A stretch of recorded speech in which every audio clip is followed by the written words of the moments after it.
नमस्कार दोस्तों, आप सभी का स्वागत है हमारे YouTube चैनल इंग्लिश विज़ार्ड में। मेरा नाम है आदित्य धनराज। दोस्तों, इस सेक्शन में हम लोग करेंगे टाइम एंड टेंस का एक्सरसाइज, जो कि बेस्ड है प्रीवियस ईयर्स क्वेश्चन पर।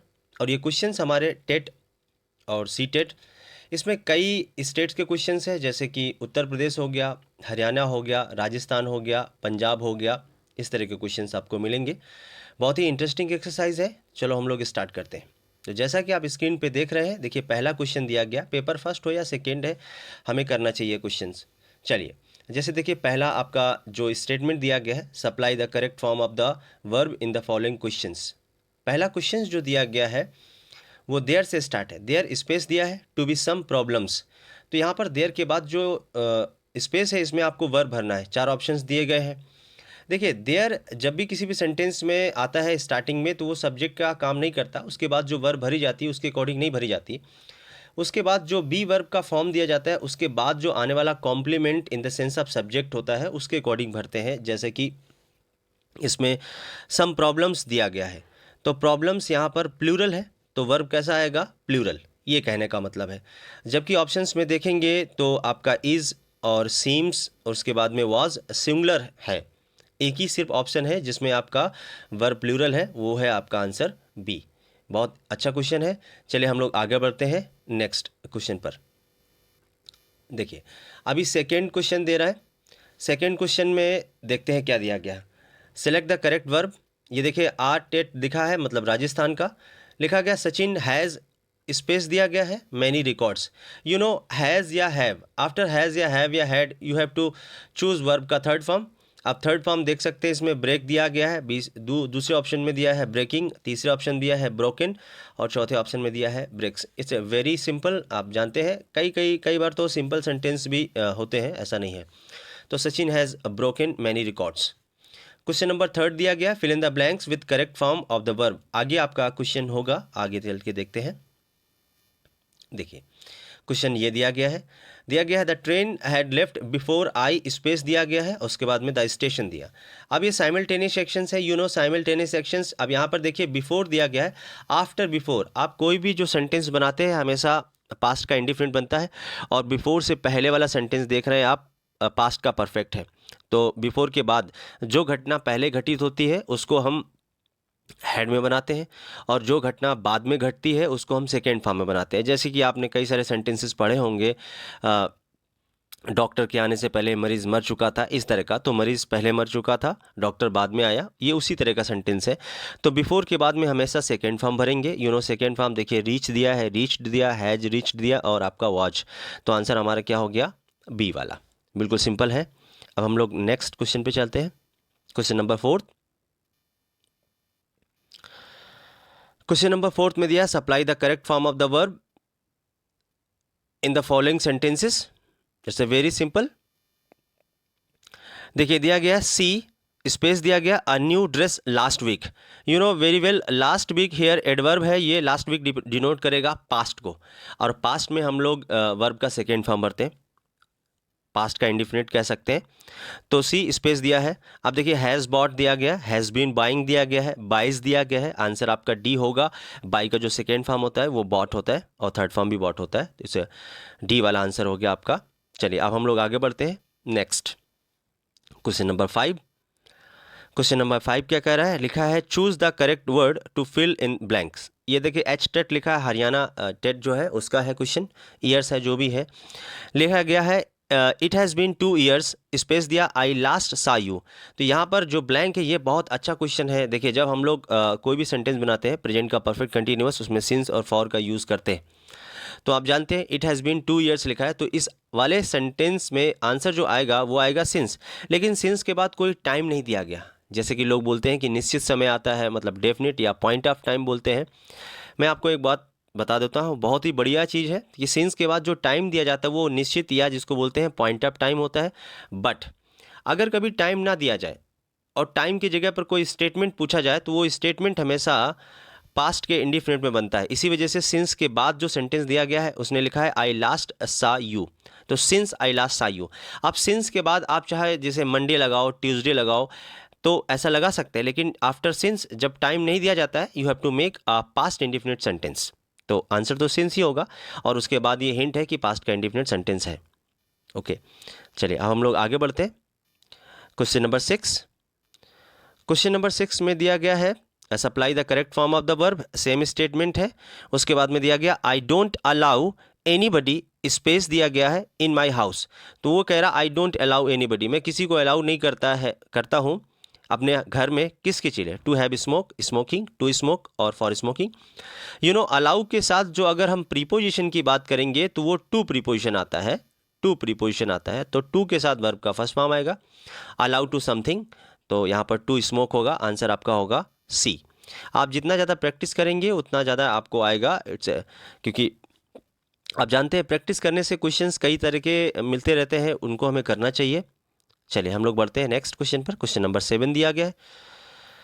क्वेश्चन नंबर 7 में देखते हैं, दिया है the politician had been making promises long before election time, the statement is in the, ये कौन सा सेंटेंस है, सॉरी कौन सा टेंस है, इसके बारे में बताना है। You know very well, had been making लिखा है, हैड बीन, ये आपका हैड किस में लगाते हैं, पास्ट में, मतलब पास्ट के परफेक्ट, मतलब पास्ट के परफेक्ट कंटिन्यूअस में। तो अभी देख रहे हैं ऑप्शंस में दिया पास्ट कंटिन्यूअस, प्रेजेंट परफेक्ट और प्रेजेंट तो है ही नहीं, ये भी प्रेजेंट नहीं। अब पास्ट परफेक्ट कंटिन्यूअस है या पास्ट सिंपल कंटिन्यूअस है, तो ये आप बिल्कुल सिंपल सी बात है, हैड बीन लगा हुआ है तो ये पास्ट परफेक्ट कंटिन्यूअस है, आंसर होगा आपका डी। ओके, नेक्स्ट पढ़ते हैं क्वेश्चन नंबर 8। क्वेश्चन नंबर 8 देखते हैं क्या दिया गया। Fill in the blanks by the most appropriate word in the following sentence. As a child, comma दिया है, सी स्पेस दिया, dream of living in a castle. तो अभी देखो, सी के बाद जो स्पेस दिया है उसके बाद जो वर्ब दी गई है वो ड्रीम है, वर्ब का फर्स्ट फॉर्म है। वर्ब का फर्स्ट फॉर्म विल के बाद भी आता है और टू के बाद भी आता है, मतलब यूज टू के बाद। लेकिन देखिए पहला ऑप्शन नहीं हो सकता क्योंकि इज यूज टू दिया है। जब भी हम यूज टू से पहले बी वर्ब भरते हैं, इज, एम, आर, वाज, वर, तो टू के बाद आएंगे वाला फॉर्म आता है जो कि नहीं दिया गया है। गॉट यूज टू में भी ऐसे ही करते हैं, गॉट जब भी हम यूज टू से पहले गेट के फॉर्म लेते हैं तब भी आएंगे वाला फॉर्म आता है। तो आंसर आपका ए और डी नहीं हो सकता, अब आंसर बचा बी और विल। तो as a child she will dream of living in a castle, जब वो बच्चा था या जो भी मतलब थी तो वो ऐसा सोचा करती थी, मतलब रहने के लिए कैसल जानते हैं महल। तो यहाँ पर आंसर पास्ट में बनेगा, तो पास्ट का यूज टू होगा क्योंकि यूज टू का हम यूज़ करते हैं जब पास्ट की हैबिट के बारे में करते हैं। तो आंसर बिल्कुल सिंपल सी बात है, आंसर सिंपल है, आपका बी वाला होगा। As a child she use to dream of living in a castle, आपको मैंने फुल इंफॉर्मेशन के साथ दिया है। नेक्स्ट क्वेश्चन नंबर देखते हैं 9। क्वेश्चन नंबर 9 में क्या है देखते हैं, दिया है fill in the blanks by the most appropriate word in the following sentence. लिखा है इन 2004, स्पेस दिया अ डॉक्टर और क्वेश्चन मार्क लगा हुआ, देख रहे हैं आप ध्यान से, ये क्वेश्चन मार्क दिया गया है। तो इन 2004, आप उसने कहा कि 2004 में, स्पेस दिया कि क्या आप डॉक्टर थे। अब 2004 तो निकल गया, देखें तो 2021 या इस समय की बात करेंगे तो ये पास्ट में जाएगा। और पास्ट में जब हम सेकेंड पर्सन से बोलते हैं तो सब्जेक्ट यू लेते हैं और यू के साथ वर आता है। तो बिल्कुल सिंपल सी बात है, आंसर होगा आपका सी वाला। इन 2004 were you a doctor. Okay, चलिए आगे बढ़ते हैं। Next question number 10। Question number 10 में क्या कह रहा है, supply the correct form of the verb, same statement है, हरियाणा का क्वेश्चन है। क्वेश्चन दिया गया है the gallery has over 1000 paintings और दीज स्पेस दिया ड्यूरिंग द लास्ट 100 ईयर्स। तो यहाँ पर ध्यान से देखेंगे, दिया गया has, the gallery has over, gallery जो भी गैलरी है एग्जीबिशन हो सकता है, उसमें 1000 से भी ज़्यादा पेंटिंग्स है। और ये जो पेंटिंग्स है ड्यूरिंग द लास्ट 100 ईयर्स, ये 100 ईयर्स के दौरान जो है अभी भी मतलब कलेक्ट की गई हैं। तो वैसे भी ये सेंटेंस पहला वाला प्रेजेंट में है तो प्रेजेंट में ही होना चाहिए, तो बिल्कुल सिंपल है सी बात है। देखिए आप हैड कलेक्टेड नहीं ले सकते और उसके बाद में ए वाला नहीं ले सकते और आंसर होना चाहिए हैव बीन कलेक्टेड, क्योंकि सेंटेंस पैसिव वॉइस में बनेगा। आप कंफ्यूज मत हो कि जैसे सर हैव कलेक्टेड होना चाहिए, क्योंकि यहाँ पर दीज पेंटिंग्स के लिए आया है, वो खुद कलेक्ट नहीं होंगी, उनको कलेक्ट किया जाएगा। इसलिए जो ऑप्शन होगा हमारा पैसिव वॉइस में होगा, इसलिए आंसर होगा बी वाला, have been collected by someone authorities like some, कोई फर्म हो सकती है, आर्कियोलॉजिकल किसी भी तरह का हो सकता है। तो आंसर बी होगा पैसिव वॉइस। ओके, नेक्स्ट आगे बढ़ते। क्वेश्चन नंबर 11 दिया गया है, आप देखते हैं क्वेश्चन करते हैं। 11 क्वेश्चन में दिया है complete the following sentence by choosing the appropriate form of verb. लिखा गया है मिस्टर इंद्रजीत गुप्ता, स्पेस दिया है, दैट ही, फिर से स्पेस दिया है, ट्रुथ टू दोज पीपल। आप इसको ध्यान से देखें, उसने कहा कि मिस्टर इंद्रजीत गुप्ता, स्पेस दिया है, तो यहाँ क्लेम्स, क्लेम्ड और हैड क्लेम्ड और will claim. Mister Indrajit Gupta claim करते हैं कि ही, स्पेस दिया, ट्रुथ, उन्होंने लोगों से सही मतलब सत्य बोला या सही बोला। तो यहाँ पर क्लेम्ड और स्पोक किया था, क्लेम या बोला था, ये आंसर सही नहीं है, बी या ए, बी तो नहीं होगा। और हैड क्लेम्ड और हैड स्पोक, नो नो, कोई भी दो सेंटेंसेस हैड में नहीं होते। और विल क्लेम और स्पीक अगर दे दिया गया है तो मिस्टर, नहीं, दैट के बाद में आप सॉरी, आंसर बिल्कुल सिंपल सी बात है, ए होगा। Mister Indrajit Gupta claims that, वो ऐसा क्लेम करते हैं कि उन्होंने लोगों से सही बोला, बाद वाला सेंटेंस पास्ट में है। अब क्लेम करेंगे कि सही बोला था, ये नहीं। इजी है, अच्छा क्वेश्चन है। नेक्स्ट क्वेश्चन नंबर 11 दिया गया, supply the correct form of the verb remember in the following sentences. तो रिमेंबर शब्द का इसमें यूज़ करना है। दिया गया क्वेश्चन देखेंगे, आई, स्पेस दिया, योर नेम, तो मुझे आपका नाम याद है। I am remembering, I remember, I was remembering और आई हैव रिमेंबर। तो हैव के बाद तो वर्ब का थर्ड फॉर्म आता, होगा ही नहीं। वाज रिमेंबरिंग, याद कर रहा था, ये भी नहीं है क्योंकि कोई पास्ट का सेगमेंट नहीं दिया गया। I am remembering, remembering answer नहीं होगा क्योंकि ये नॉन प्रोग्रेसिव वर्ब है, बिल्कुल सिंपल सी बात है, आंसर बी होगा। आई रिमेंबर योर नेम, मुझे आपका नाम याद है, बिल्कुल सिंपल सी बात है। देखिए यहाँ थर्ड फॉर्म नहीं है, ये पास्ट में नहीं होगा और ये कंटिन्यूस फॉर्म में नहीं बनता because this is non progressive verb. Question number next, इस एक्सरसाइज का लास्ट क्वेश्चन है 13। अब 13 नंबर क्वेश्चन पे देखते हैं। बहुत ही बढ़िया एक्सरसाइज है, सिंपल क्वेश्चन है लेकिन आपको प्रैक्टिस करना चाहिए। दिया गया, pick out the correct form of the verb. She was walking along the road when she, space दिया, उसके बाद में दिया है हिम।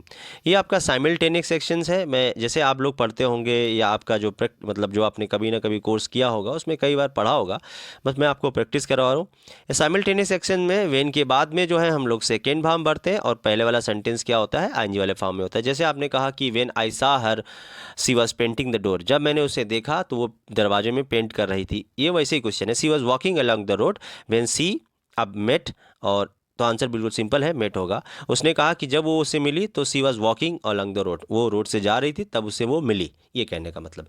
यहाँ पर एक सेंटेंस चल रहा होता है, मतलब एक काम हो रहा था और एक काम मोमेंट्री था। जैसे आपने कहा कि जब मैं पढ़ रहा था तो लाइट चली गई, आप पढ़ रहे थे वो कंटिन्यूटी में है और लाइट चली गई, वो एक मोमेंट्री टाइम था। तो वेन के बाद हमेशा मोमेंट्री टाइम का या momentary time and tense use किया जाता है। You have to fill met. Okay guys, इसमें कुछ क्वेश्चंस थे 13 जो कि टाइम एंड टेंस पे बेस्ड था। बहुत ही अच्छी एक्सरसाइज है, आप प्रैक्टिस करिए। मैं और भी बहुत सारी एक्सरसाइजेस आपको प्रैक्टिस करवा देता हूँ। चलिए अब हम लोग मिलेंगे नेक्स्ट वीडियो में।